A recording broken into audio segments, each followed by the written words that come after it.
week it's been. It's beautifully laid back. He's been playing like a man possessed. Rassie also took it one step further this week. And so much to talk about. It's not this rugby union show. Welcome back.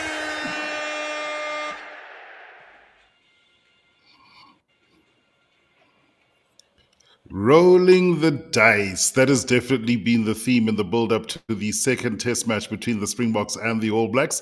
Rugby Championship on to round 4. And it's been a strange week. It seems a whole lot more muted than in the lead up to the first test at Eden Park, which I think everybody was incredibly excited about. This one, I don't know, Sim, to me, maybe it feels like a lot of the energy was expended on that historic or supposedly near historic win that the Boks would have been fighting for at Eden Park. This time around, it looks like things are calm. Yeah, I think if you want to look at it, in a way, this week the two teams will be playing rugby and not playing the occasion.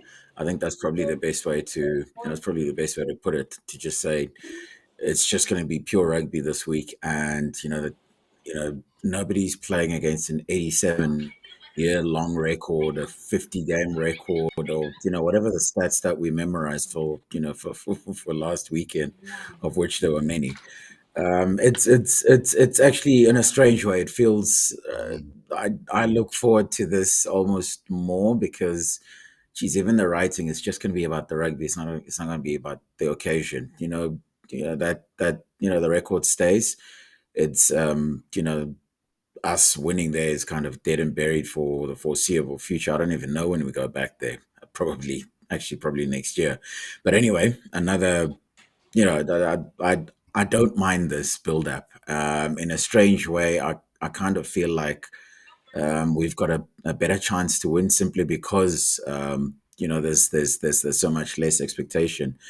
And it's weird because we're going to Wellington. I feel like it's weird. I had a chat with one of the players that actually played there, Warren Whiteley, earlier today for a story, and I kind of asked him. I said, 2018 Wellington. What happened there was a situation where actually the Boks kind of like got the belief that they could win the World Cup by winning that game 36-34, whatever the final score was. It's obviously an epic. We still talk about it to this day. But I kind of felt in a strange way because of the team that Rassie has chosen, the same team that we're saying Rassie's, is rolling the dice on.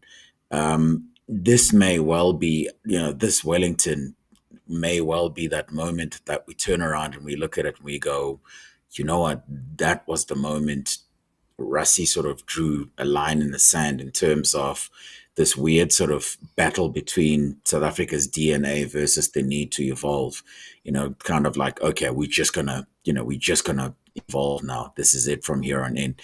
And if they do win, suddenly that then says, you know what, let's stop going backwards and kind of going to players that, we've tried and tested, because tried and tested sometimes can be, I think it's an anagram of tired and tested too. So just be careful,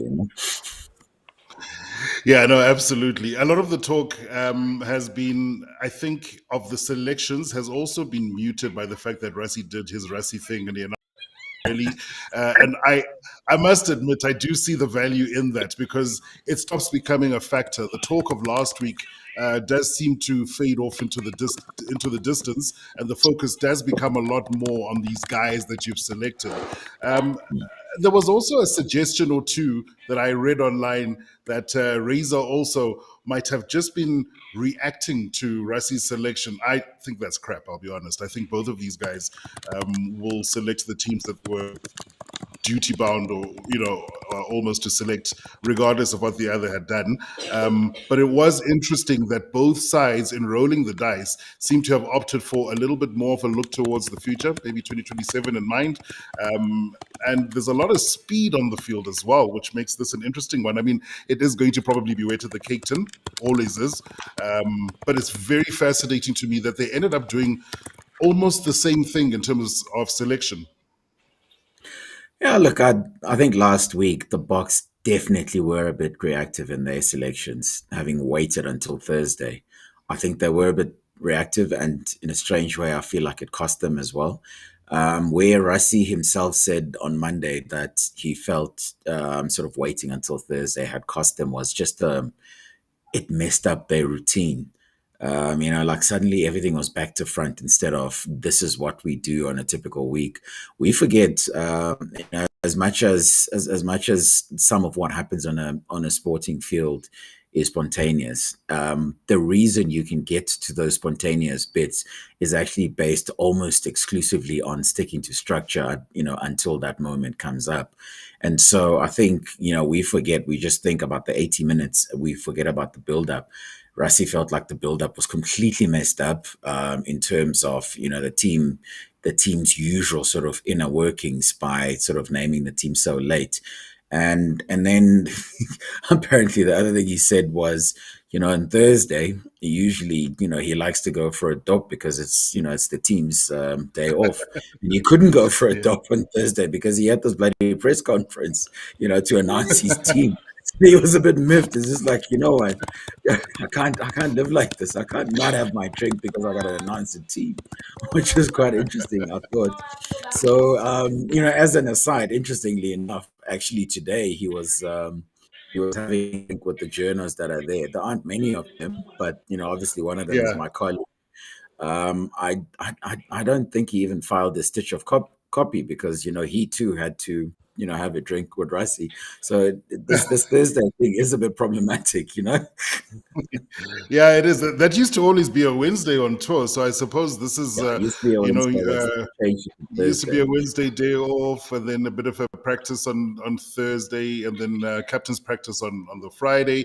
Why do you think he's done that? Do you think he's just literally tapering off the physicality? So Thursday you don't do anything physical. Friday you've got a captain's run, so you're just going through one or two moves. Is it that simple? Okay, you're asking me to act like I know what goes on Like with SNC stuff.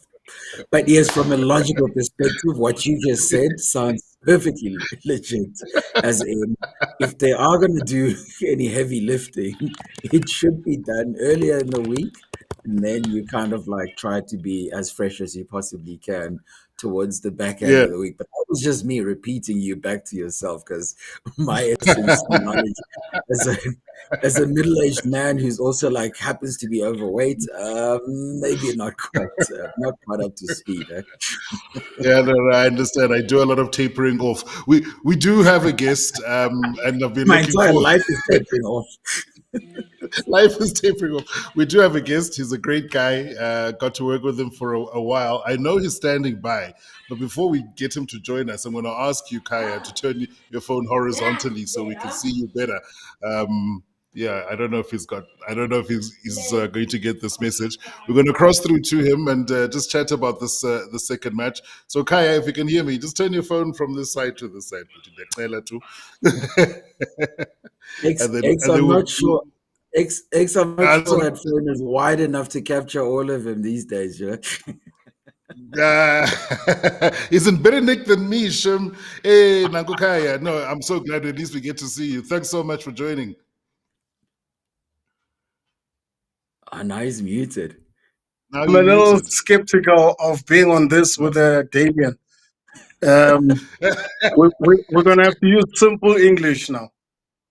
No. Listen, I wasn't even aware this guy could speak English. As a closer commentator for SuperSport, I was like, hang on, wait, are you sure he can? He can speak English. So I needed to check. Also, he comes from a high school that we fondly know in the Eastern Cape as as Guicho High. I've never heard an English Guicho, so I don't know. What did you do to me, Paula? Why must I suffer this? Surprise. You, the guy you said yes. And in fact, I'm sad we couldn't get to chat to you last week and tie up these two matches because I'd like to have your opinion over the two. But before we get to the rugby, let's settle the Eastern Cape thing once and for all. because you went back there as well to do some coaching. How's your coaching journey been, Kaya? I know it's something you really enjoy. Yeah, I went. I enjoyed it for up until 2022, where I finished off at TUT, and then I've sort of been on a sabbatical for a while, just looking at the landscape, looking at what prospects there are, and also just checking myself, if where my passion still lies, how far I want to get with it, because at some point you get despondent because you kind of hit the ceiling and you're not seeing opportunities further than that.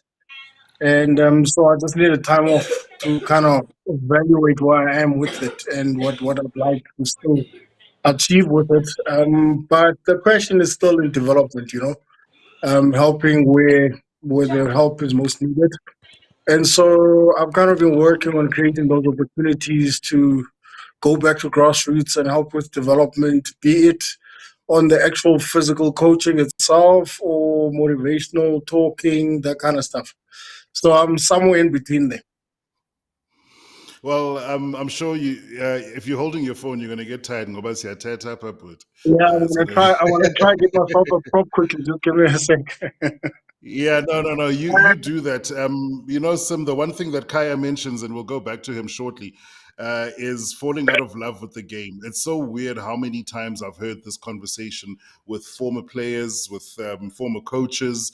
I don't know if it's just because people are becoming more wary of their mental mind state, or if it's just the pressure and the nature of the game of rugby. That those who aren't probably need to also be wary of it, and sabbaticals and time away from the game sometimes seem to do the world of good. I took time away from the game having left Supersport, and I tell you what, I come back into this so much more refreshed. Is that something you've come across? Yeah, look, I mean, about the only thing that's kept me around for 25 years is A, needing the money, and then B, the fact that I've actually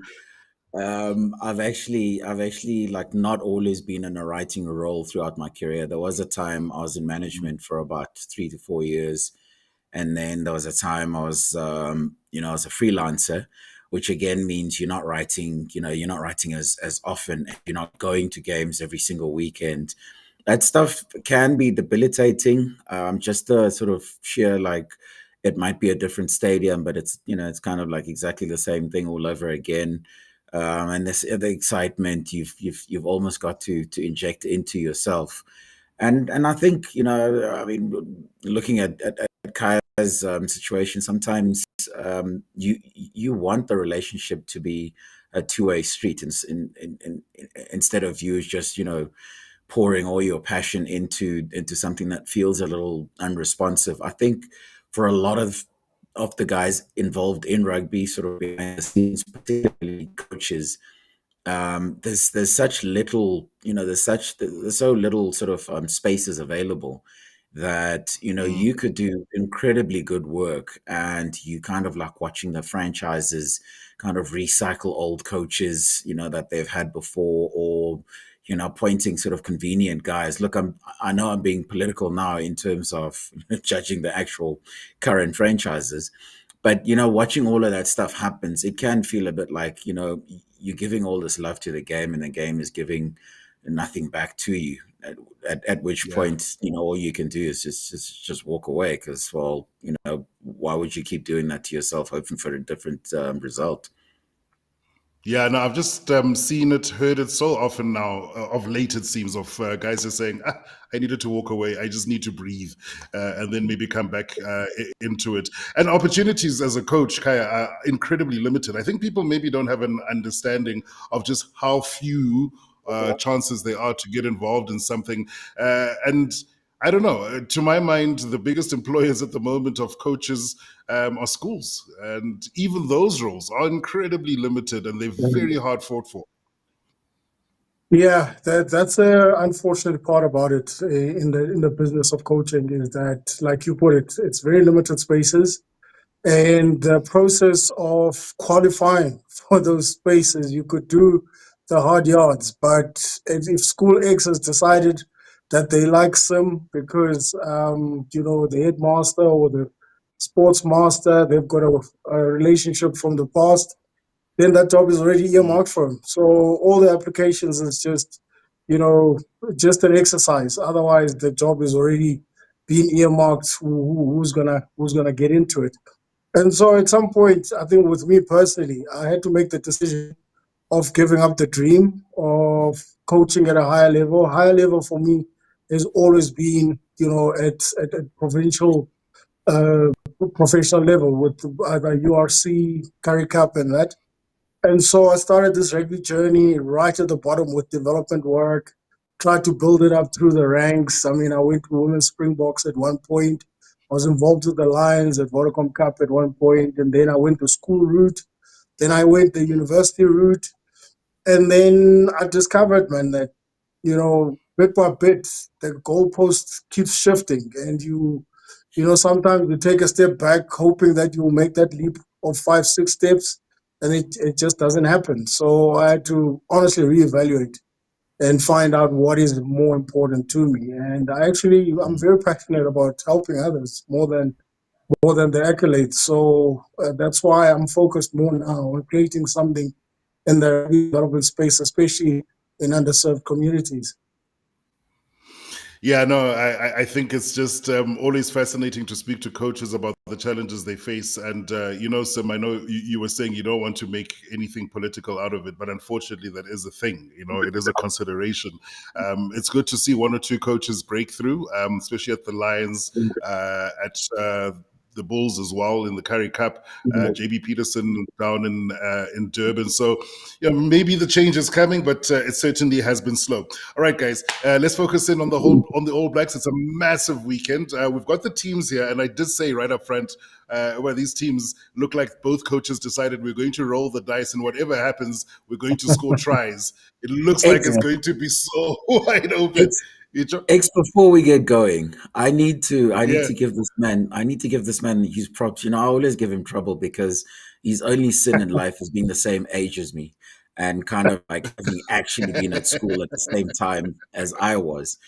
Obviously as the first Black African Springbok to play in a test match, Kaya's name in the Eastern Cape sort of like, reverberates, around pretty much even our school, in spite of the fact that we used to tease him mercilessly when he played against us. I mean, this guy has had the main grandstand at Queen's College named after him. And I'm pretty sure when he goes back home to Lady Frey, he's one of those guys, they've probably named kids after him. There's probably lots more kids now with the wrongly spelled Kaya, without the H. Of course. There's, he probably, like in Lady Frey, probably kisses smelly babies. There must be a Kaya Malotana street at least. The openings of taverns. This guy. No, Unyanisile. And sometimes we just go on and we keep having our conversations, and it's almost easy to forget, Kaya, how long ago it was, how very, very different the picture looked for players of color in South Africa, especially Black African players. And at that time, I think even the fact, as Sim says, that there was one of you, people were saying things, there were complaints, there was, who is this guy? Why is he here? How much of that noise did you hear? Oh, it was a lot, eh? I think for me, it started at school, actually.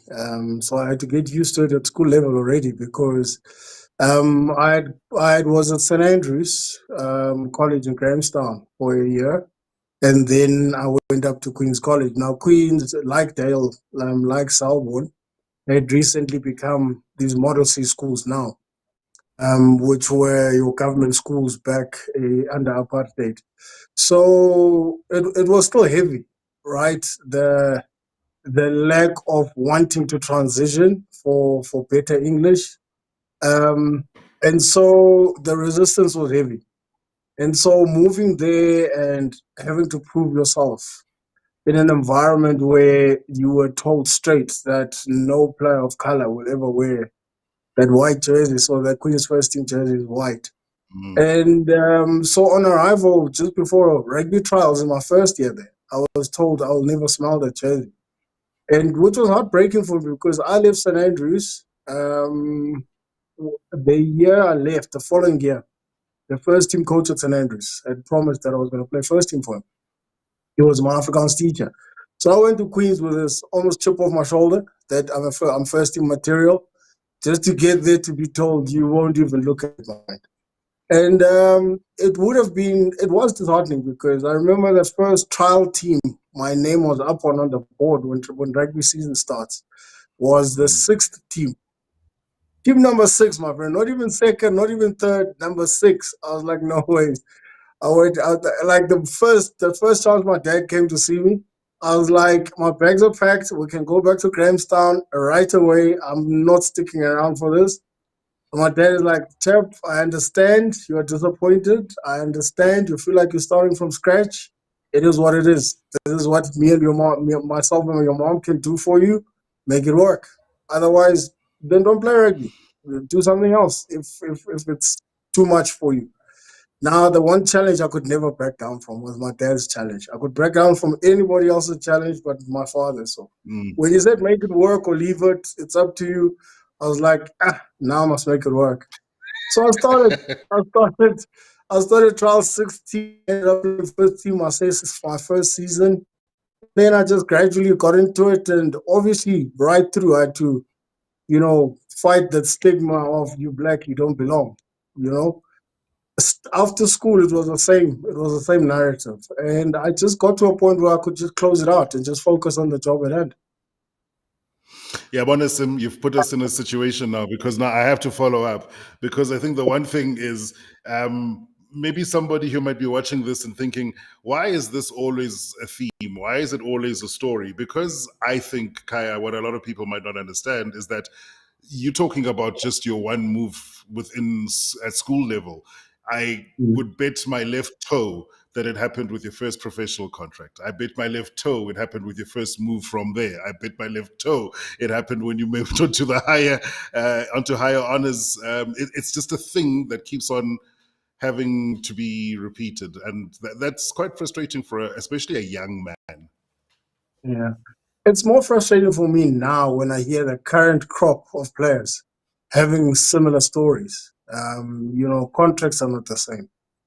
Starting from how they get contracted from Craven Week into the Varsity Cup system, from Varsity Cup into provincial system, you get the same phone calls. And now you must try and share your own experiences. And it's actually not fair because things should have moved along. These kids should be, by now, be measured on what they bring to the field, on the merit of their performance, not who they are first and what school they went to first and that kind of stuff. And we talk transformation, and there are efforts at transforming the sport. We can never run away from that. But are they enough? Certainly not, because we're not in a situation where players are not doubting their ability because they must first look in the mirror and see what color skin they are. Yeah, and then that self-belief is also going to take a knock because confidence is a big part of playing the game. You have to believe in yourself, and once you keep getting knocked backwards over and over again, it's going to affect you. Yeah, definitely. I mean, some will attest to this. You watch a Apelele Fassi, for example, he gets selected. And now all of us are sitting on edge. He must make a mistake. Why is he not free to make mistakes like other players? Because we know if he makes a mistake, the likelihood is that he's not going to get selected the next time.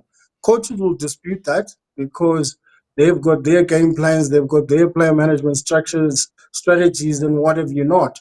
But to the layman on the street, nobody ever watches players of color comfortably without worrying that if they make a mistake or two, then things are definitely going to change.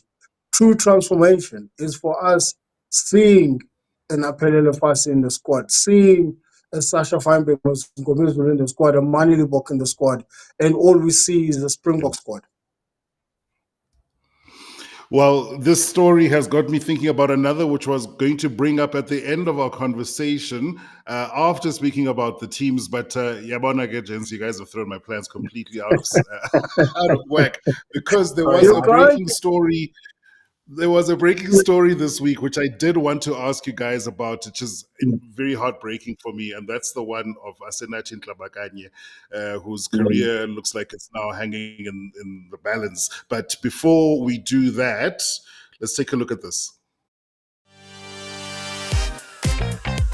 Hey guys, if you like what you see and you want to support the show, we want you to be part of That Rugby Union Show family. Then just hit the like button, subscribe to the show, tell your friends, make sure you join us every time we're on. Slap that bell harder than Rassie finds loopholes in World Rugby's rulebook. There are new episodes every week. Don't miss it.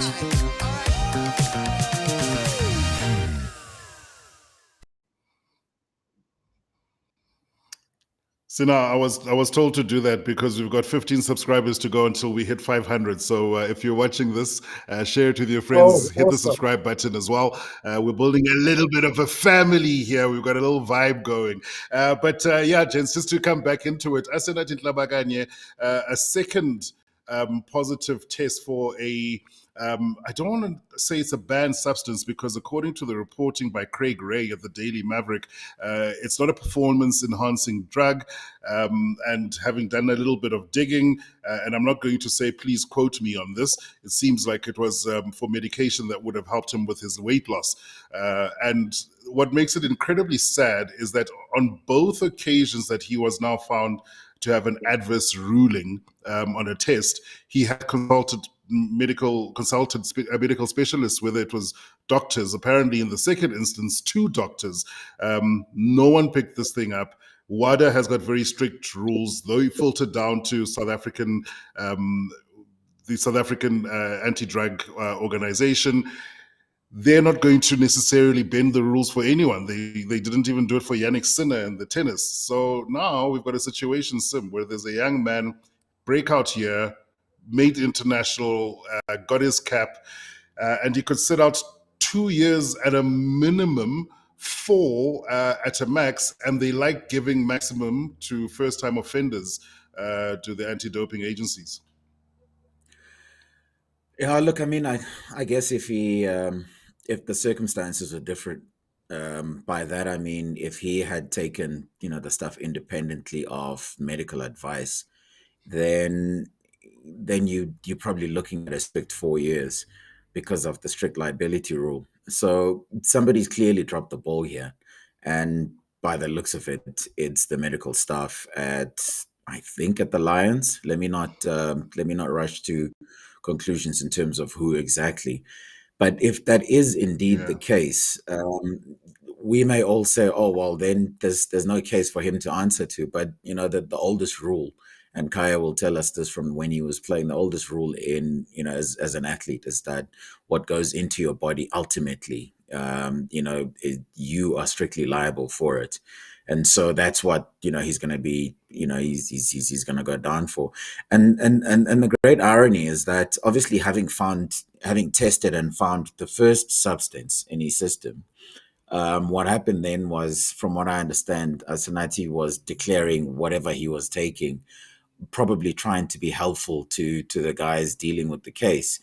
And while he didn't test positive for the second one, it was identified based on what he was telling them, which then kind of incriminated him. It's one of those, he basically got done for being honest. And by the looks of it, that's the one he's probably going to be banned for.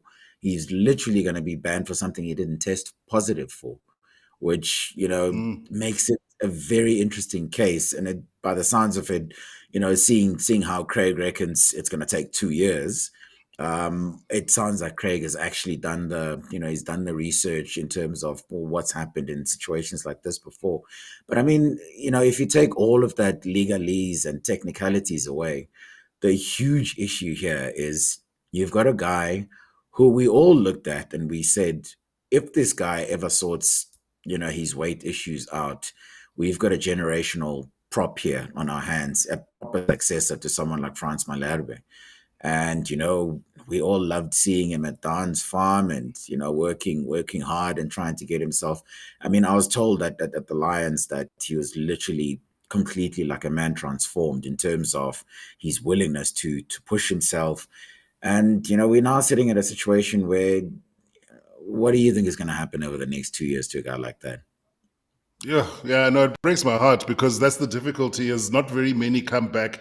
I don't know, maybe Johan Ackerman, in my mind, was the last one that I remember who served a 2-year ban, still came back and still became a Springbok after that. But besides that, Kaya, I can't think of anybody who spent time on the sidelines. Wendell Saylor did, the Wallaby wing, came back, but then, it just never was able to pick up.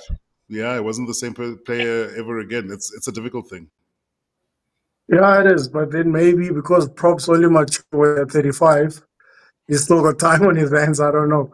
But in itself, it is sad. Well, some guys play till they're 40. But it is sad in itself in the sense that if now he goes and gets pinned for something that he was initially tested for, and in his declaration, being honest, then gets pinned, and then they turn around and they say, well, thank you very much, there's your 2 years. Sounds a little unfair, especially everything that he's taking has been under medical supervision. So it begs the question or necessitates the debate. States, do they now need to move towards them picking the physicians that should be able to advise the players? Because as a prop, I'm focused on my technique to scrum. I'm focused on the right muscle groups to get strong so I can scrum properly. I'm not focused on reading what's in the back of a Panado box. There's a doctor to do that, right? So if they say the onus is on me, the athlete, to know what I'm putting in my body, right? Doc, I got a headache. He says, here's a Panado. Why must I question my doctor? You get what I'm saying? Yeah. So the liability here should then be split. If they're going to pin the player, they must pin the physician who then gave the player the stuff without advising him that in this stuff, there's such and such a product that might be pinned as something that is performance enhancing.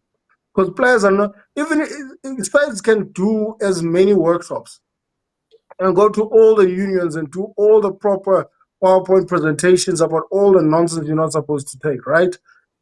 3/4 of those players are not listening because they're thinking, how am I going to improve my side step? How am I going to improve my jump so I can better in the lineup? That's all they're worried about. There's people in place that are supposed to be advising, put this in your mouth, don't put this in your mouth. If those people fail, who's failing the athletes actually? So side shouldn't be seen to be nailing or going after the athletes. They must be seen to be failing the entire process in terms of who's been advising you on this. If I come to my house and you complain about a stomach ache, and then I went to the potion my grandmother gave me, and then something happened, it's a different story. Yeah. But in this instance, I think the medical professionals must also take some of the responsibility. Well, it sounds like the names of the doctors involved haven't yet been released or announced, but it sounds and it looks that might still happen. And I think there's going to be big implications. Campo 675 with a comment here saying, at least he's still young. He is, especially for a prop. But, it's not just 2 years of inaction and not necessarily getting the right type of workouts. It's 2 years of stunted development as a player, but gents, I did say we need to get to my mind. to this match. Okay, here we go. We'll start with the All Blacks. And Sim, I did say it looked like the roll of a dice. There's a couple of changes starting up front. Those front rowers who were on the bench last week are going to be starting this time round. He's kept with Scott Barrett, Tupovai. Simon Parker was incredible last week, and Adi Surveyor was probably not as good as Adi Surveyor could be, and we saw what Wallace Atiti has done. I don't fault him for those selections. Yeah, look, I mean, Takiaho, has given us trouble before. I remember Ellis Park. I can't remember which year. It might have been 2022. He was more than a handful, especially on the carry. Tyrell Lomax, he can scrum, and he's got beautiful hands for a prop, especially a tight head prop. And then those are the names that stick out. And then obviously amongst the backs, Leroy Carter, who's more well known to South African sort of audiences as a sevens guy, has suddenly joined in. That's a fair bit of speed. And then Will Jordan talk about speed, moves from fullback to wing. So whoever's playing on the left wing, and I think it's Ethan Hooker. So Ethan Hooker's got his work cut out for him, because I think Wills has scored something like 43 tries in 45 matches. And that's going to be dangerous. And then obviously, I mean, DMAC then moves to fullback, which is pretty much where he finished the game, because Narrower, got injured not long after scoring, that opening try to the game. So, but obviously the other name that sticks out is Noah Hotham. I just did a quick look. He's got 2 caps, and over and above that, he's a 94 kilo scrum half, who is about my height. So that makes him a biggish guy. So Kobus Reinach might have his hands full too. So I think they've gone, there's a mix of sort of speed and physicality in how they've chosen. Yeah, Kaya, Will Jordan going back to the wing. I said last week that I thought that he's more effective on the wing, and he then went and silenced me by scoring a try from fullback. But I still stand by that. I still think I prefer Will Jordan playing on the wing. And there's a nice little oddity and a little competition that's building up with Jordan facing the young hooker on the South African side, and then Carter up against Cheslin Colby on the Springbok side. It's quite a mismatch in terms of experience. I think Razor was probably looking at how to go like for like with the Springboks in certain instances. And I think, Cheslin, Kirtley, all these guys, Ed Wolf and Amava as well, you look at their success on the wing, being diminutive figures, according to Rugby Fundis about size. So he's always been looking for a solution to a Cheslin Colby within the All Blacks ranks. Rico Ioane, they've tried. He really hasn't successfully shifted to wing for what it was expected. Caleb Clark, with his injuries, being out of form, has been a problem as well. So Leroy Carter kind of answers the question or gives them a like for like with Colby. So I'm sure they'll be excited to see how he goes on the wing. Ethan Hooker, on the other hand, Ethan is a 13 out and outright who can play wing properly, like what Will Jordan is, a fullback that can play wing properly. And so my little concern there is having a Damian Willems, Kenan Moody as your center pairing. Coming on the defense side more than attack. Defensively, that could be a problem for us because you've got 2 wings defending next to each other, right? And Kenan on the 13 now and Ethan on the wing. How are they going to be able to read that pressure defense? Because remember, we are not willing. We're not willing to give up our rush defense. And so will they have had enough time to study and understand how does Kenan Moody understand rush defense from a 13, for example? So those are the questions that are going to be key for me. And I think why Scott Robinson was apprehensive in trying out a Tupaia, for example, instead of Jody Barrett to start, was to take a combination that's already had experience against an inexperienced combination.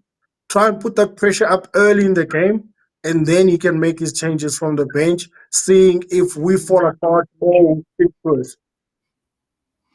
Well, it's good to have a bona fide center. No, go ahead, Sim. Go ahead. Yes, I just wanted to follow up on that.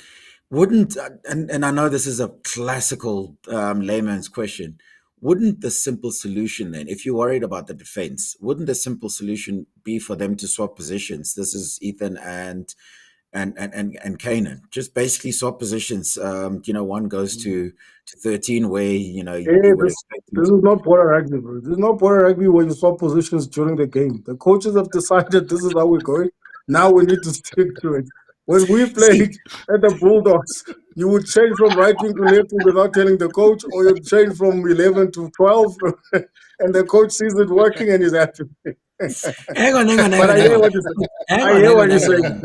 hang on. Andre Esterhuizen, in that game against Italy, in defense, I think he was playing. In defense, I think he was playing center, and in attack, he was playing as a flank.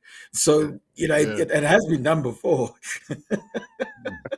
It was practiced. When are you talking about changing in the game? That's not going to happen. No. He did it in the game, in the 45-0 game, because Jasper No, I'm saying, was gone. yeah, it would have been practiced, Galogo. Yeah, you're not going to do things that are not practiced, my friend. When you get dropped, you can't come and say, no, on seniority, Kanan told me to move. You can't be saying that. You're going to lose your job. Campo says if he would have felt better with Andre at 12 and Ethan at 13. I don't know. I hear why you say that. I understand why, but I also want to see Damian Willemse have a go. I mean, he just hasn't come back into it yet. He's been out for a long time. We know this. We know what he's capable of, but he still needs to find his mojo again. Yeah, look, the other thing I tend to think is, if we are gonna sort of draw a line in the sand and go, okay, we are giving this Tony Ball thing a proper go. One of the things that's going to come in for a heavy debate is what to do with our 12. Tony, for all his, Tony comes from a history of, the 12 being an additional playmaker or the second playmaker. And I'm not saying that's how he sees rugby now. Actually, funnily enough, he's the same guy that has actually said these days in test rugby, the 15 tends to be, the other creator as opposed to the 12, whereas the 12 kind of like has that role to take it up. So what I'm saying is, if we go down that path, maybe, one of the things we need to then look into is a passing 12, distributing 12. And we've all spoken about what is Damian Willemse's best position. And a lot of people have said, obviously not 10, but, some people like him at 15 and others like him at 12. I remember speaking to Davy Sneeman at the Stormers. And I said to him, okay, well, what's his best position? He said, no, his best position is rugby player. As long as you've got him on the field, you're good, which is nice, but you can't have him everywhere. And then I said to him, okay, where would you prefer to have him? He says, I'd much rather have him at 12, because even though he's not going to sort of like knock people over taking the ball up, he is going to use his feet to sort of get that go forward. And then obviously he's got the distribution in his locker, probably a lot more speed than either Andre Esterhuizen and Damien Dialende. But again, I have to bow to Kaya's superior knowledge, particularly at center, when you sit there and you think, this is two guys. One is being off color. This is Damian Willemse, and the other one is still learning the ropes at 13. I mean, I know he's an ex-13 from school, but he's still learning the ropes at this level. And then, they've never played together before, so you don't know what the combination is going to be like. I remember a Esterhuizen and Kenan Moody combination against the All Blacks at Twickenham in that warm-up to the World Cup, working perfectly. Yeah. You've got Esterhuizen in the 23, so maybe you could have gone in that direction, like Campo says. So it's quite a tricky one, because you want to see something different, especially after last week. But, then the question becomes, is this something different that you want to see? Yeah, well, let's put up that Springbok squad while we delve into especially that dilemma. And, Kaya, you mentioned Kanan defending at 13. I mean, that position intimately. The one thing about Kanan's personality is he's one of those soft-spoken guys. He's a very quiet boy. What I know about the 13 defensively is you got to have a big mouth, man. You have to orchestrate things. You have to shout at people. You got to communicate from the outside in. But I suppose that'll be something that he'll have been working on just with the coaches, not just at the Boks, but at the Bulls as well. Yeah, I'm very hopeful that that's a skill set that all the coaches have been able to help him with. Because like you say, if you're defending at 13s, you're linking your inside defense with your outside defense.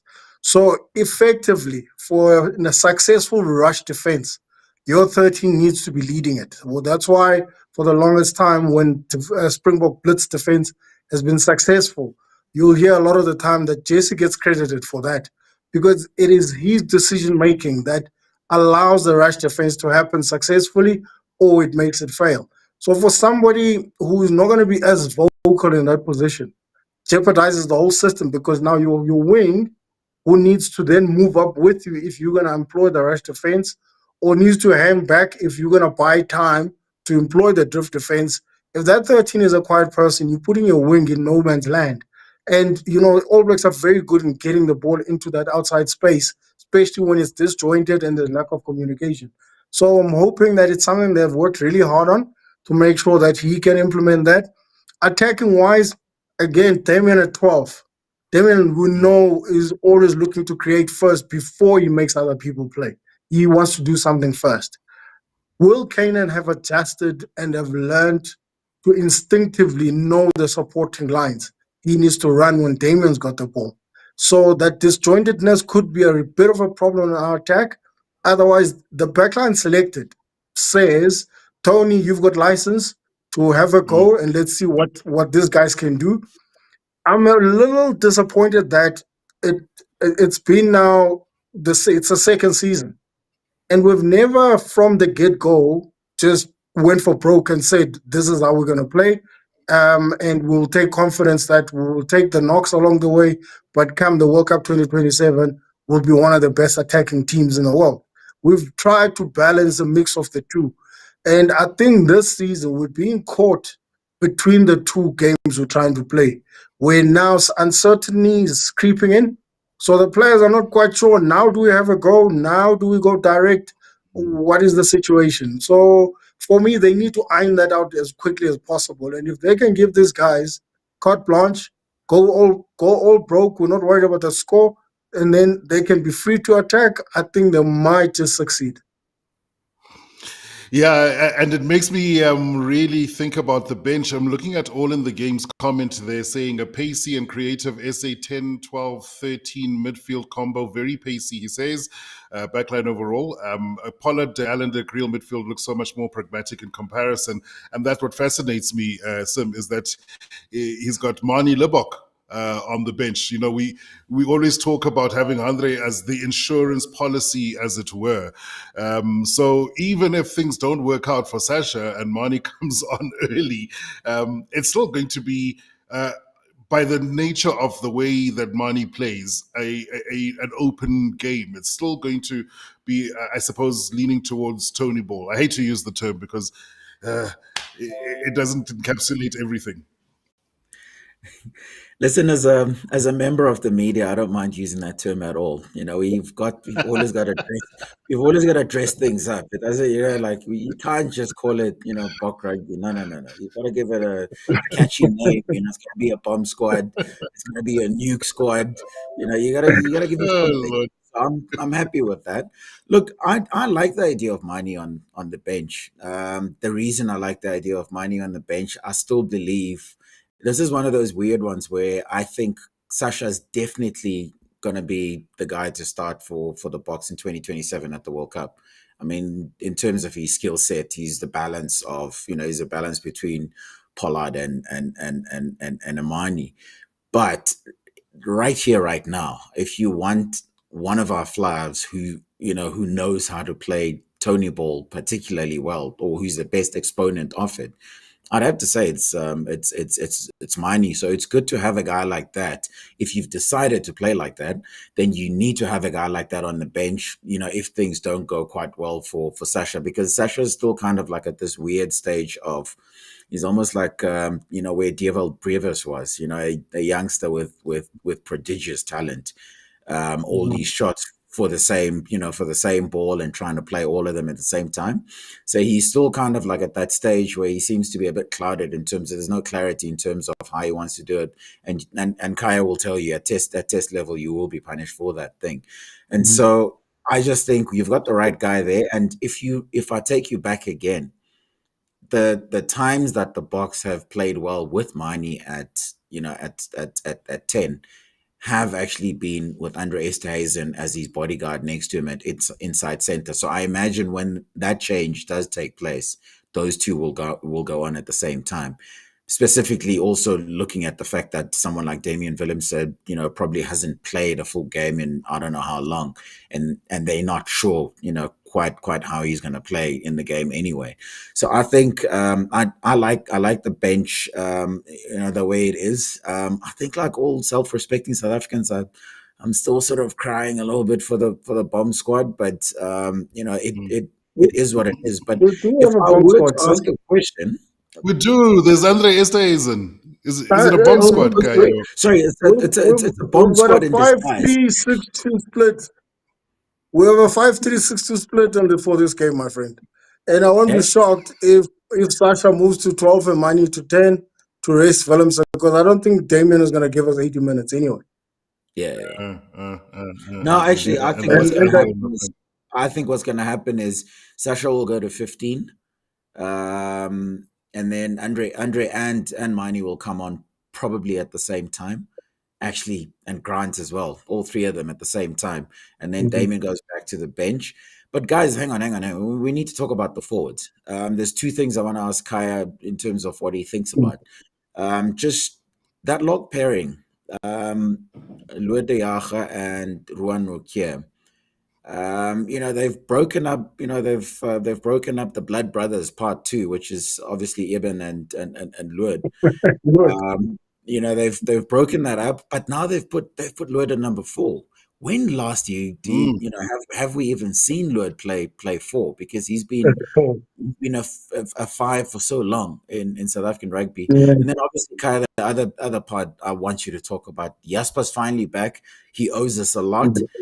Because we suffered in his absence. Just your thoughts on those two sort of subtle changes for the Boks. Yeah, firstly, let's start with the second row. The way they want to use Luat there, obviously needing Ruan to also be there, and Ruan, the role he plays at the Bulls, not just scrumming down, but the line-out general that he is. They obviously felt that there was a slight improvement with the lineouts, having him back in the mix. This is Ruan Nokia now. So moving Lot around was more for me to make space and make sure that Ruan Nokia still makes the team so that they can continue improving on that lineout.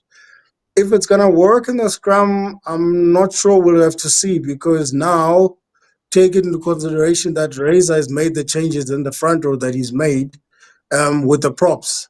Because remember, when they were suffering in the scrum, he made those changes and it kind of steadied a bit, but then we still had Wilco to come on. So we were able to assert that dominance again. So whether that combination now in that second row is going to be effective for the front row in the scrum remains to be seen. But I think the confidence that Don has with Ox leading the charge at loose head, I think, they would have felt comfortable making that reshuffling around there.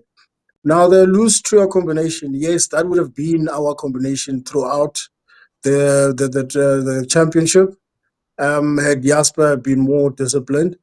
And so him coming back is twofold. It could be no pressure on him. Obviously, from the conference, hey, my jersey has been waiting for me. Nobody's really picked it up and is going to make me work for it. And so he could then play with confidence as a result of that. Or it could totally bomb out and he would have a terrible day because he's trying to make amends for what he might believe he owes everybody and the squad. So hopefully the energy for him coming back will be right, on a personal level, that he does his basics first, gets back into it, and then just build from there.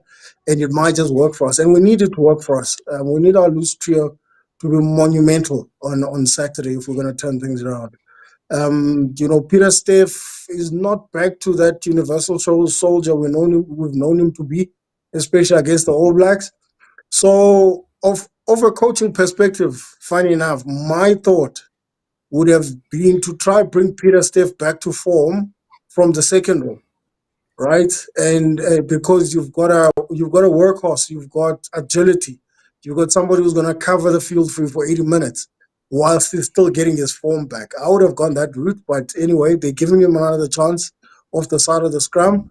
Let's hope he continues to grow in the way that we know him to play. Sia's role has been monumental, and I think this is a game where I believe we should play Sia deep into the game. 70th minute, maybe then look at taking him off if he's going to come off for Kwacha. But I know Kwacha will be watching how Jasper is going to go in his first game back. Yeah, no, that Kwaka selection has been wondering if Jasper is going to maybe play an hour, maybe 60 minutes. I would prefer for him to play longer. And my reasoning for that is that if you tell Jasper he's got 60 minutes to make a difference, he's going to throw his body around. He is going to have scant disregard for anything, anyone, or himself. And you speak about the discipline. It's been a problem. It was a problem before needing to prove himself in the same sense that you say he needs to now. So I am slightly worried that he's going to go a little bit too hard, which we want to see in an All Blacks test, obviously. But, those penalties that he's given away, they're stacking up. And I understand why, because of the kind of player he is. Yeah, look, he's. I would be incredibly disappointed if he went back and if he gave penalty. Basically, if he pulled a Dean Grayling, let me put it that way, because I think that's ain't no one gonna pull another Dean one of the Grayling. worst things anyone's ever done in New Zealand. Oh wait, there's a Bucky's with Jimmy Cowan. Okay, let me get off this. The headbutt from behind. Yes, there's that. Look, I would be incredibly disappointed, because then the bigger message becomes, hang on, wait, are you sure you want to win big things with a guy like this? That's, the Boks talk about the team all the time, giving your all for the team. And a big part of giving your all for the team is being disciplined as well. That's part of it. And, not getting provoked by Italians, guys you beating, 45-0 in the end. So if he somehow comes back and, the penalties stack up again, or he does something that gets him sent off, then maybe the bigger question becomes, is Jasper our number 8, going to the next World Cup? I know it's a difficult question to ask, because Jasper's one of those incredible players in that, he is a one-trick pony, but it's one hell of a trick. If Jasper carries, the ball stays carried. That's just the way it is. There's no, that's why guys like Ivan Roos, it's a big struggle, because he's probably also kind of like a bit of a one-trick pony, but he just doesn't have the same bang as as someone like Jasper. Jasper just grown men just take one look at Jasper coming and they wince, and they're like, I don't want to be in this guy's way. So it would be a pity to lose a guy like that. But genuinely, if he somehow gets himself sent off this weekend, then we've got some thinking to do about whether he's the right number 8 for this team going forward. In his defense, apparently the Italian guy said he makes better bribe Roki than him. Yeah, listen, that's just offensive. That's just offensive. Just trying to make start World War III. By the way, Kaya answering the loose trio question, he delved into something that maybe our viewers on this channel are almost completely oblivious to, which is the nicknames that the poor players have. It's almost like the underground nicknames that they have from the commentary. And I think I should share just a few, just to get them sort of tuned into what is being said. So many of the times when they hear Kaya and Black Ntimka sort of going off, so Franz Malherbe is Bud Spencer because, well, he looks like him. He looks like Bud Spencer. Franco Mostert, I've always loved this one. I actually told him about this. I said, he's 440, as in milliliters, because he's neither a dumpy nor a quart. He's like in between. So as a utility forward. Yeah, so he's a 440. And Kwacha Smith is obviously like wrong turn, because he looks like the guy from Wrong Turn. I don't know if you guys want to carry on with some of the nicknames because, Is like, that I mean, is that nose? Is that Love nose? it. Is the nose instead? That nose I Andrew. think we That's need to. Andrew. That. I think we need to compile a list and do our next Springbok Yeah. lineup with just the nicknames. Ask him what he calls Zuna. See what's a night in Tlabaganye. But no, so not no, it's not me. It's you guys. You guys call him Tactez because Tactez is the big fella. That's it. That's it. Una Kwanda. That's it. Una Kwanda. Listen, Breakfast, guys. lunch, and supper. Oh my. Listen, we've been on for an hour. We're gonna have to call it. But before we do, there was a question here.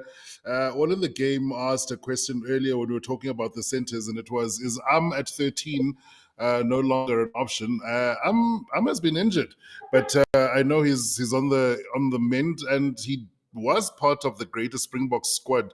Do you have any insights, Sim or Kaya, into Lukhanyo and what the season holds for him? Well, he actually played for the Sharks. I don't know. I think it was actually the Sharks proper against the visiting Saracens team. This past The weekend. Sharks education.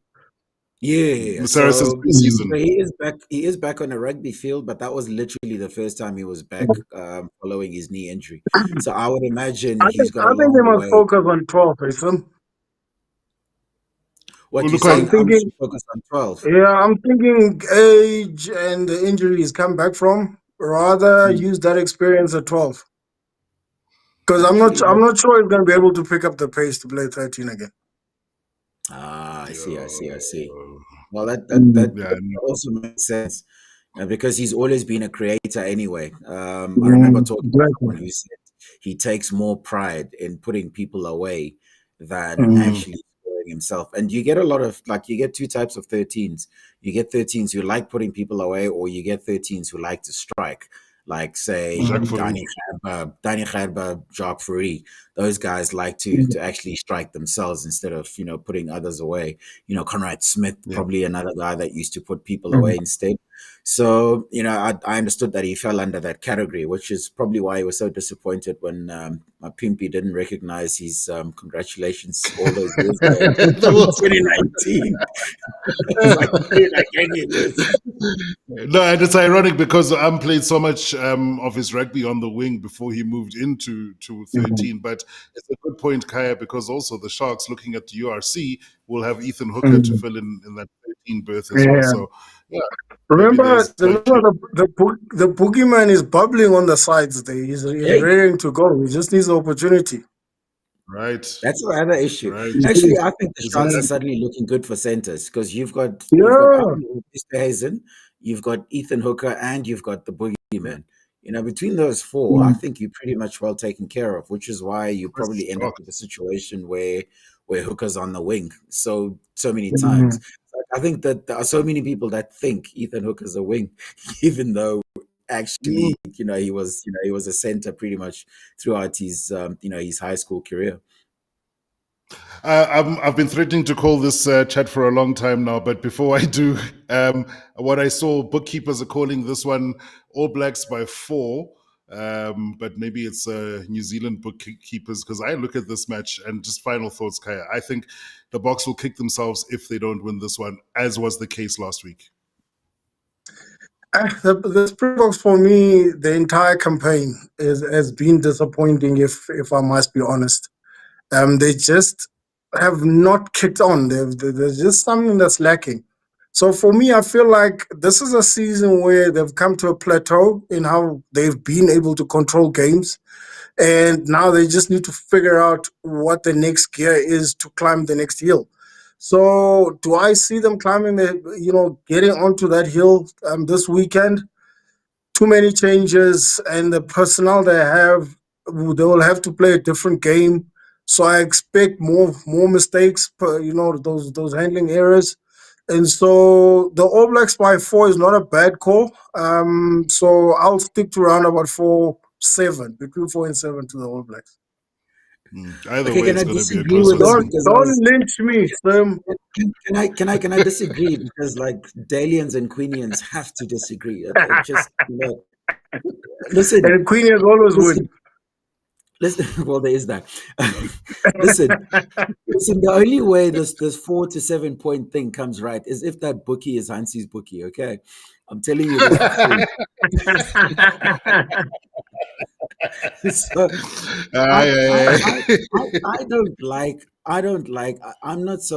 I'm not so chuffed about the All Blacks' bench, as I thought they had a better bench on paper than we did, even though actually our bench played well last weekend. I genuinely don't this time around. I think they kind of like start heavy as opposed to nicely balanced throughout the team. I think when it comes to it, they'll be found a bit wanting because we'll be able to take the game away, and they won't be. So yeah, actually, I think the Boks are going to win. I won't tell you, but I'm I'm going to not call sure. them. Yeah, no. I'm going to call the Boks for this one as well, because I also think that they can finish stronger in that bench, and if there's a need to accelerate, then they probably can. Anyway, Campo there says Boks by 10. Yo, I love your confidence. I hope you're right. Kaya, thank you so much, but it's been absolute pleasure catching up. I hope we can do this again. Paul says he's going to send you some ice for your arm. We're just holding. No, I'll be better prepared next time. I think some tried to do some black magic that I don't appear today. That's why I ended up being sent for milk 5 minutes before we started. Listen, blame it all on the black guy with dreadlocks, because it's the easy thing to do. There you go. I knew it. Victim. Oh, Egos Gakulu Kaya. Really appreciate you, Sim. We'll catch up on Sunday. Let's hope the Boks win. Thanks very much, everyone, for the comments.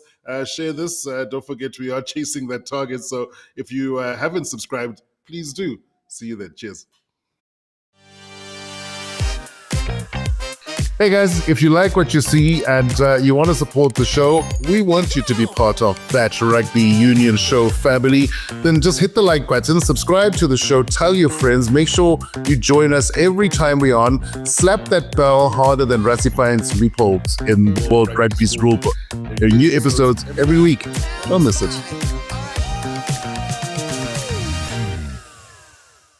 In a country where 83 people are murdered every day, knowing the minds of killers isn't curiosity, it's survival. Subscribe to Profiler Africa now. It's free, or become a member and help keep the channel alive. Remember, trust nobody.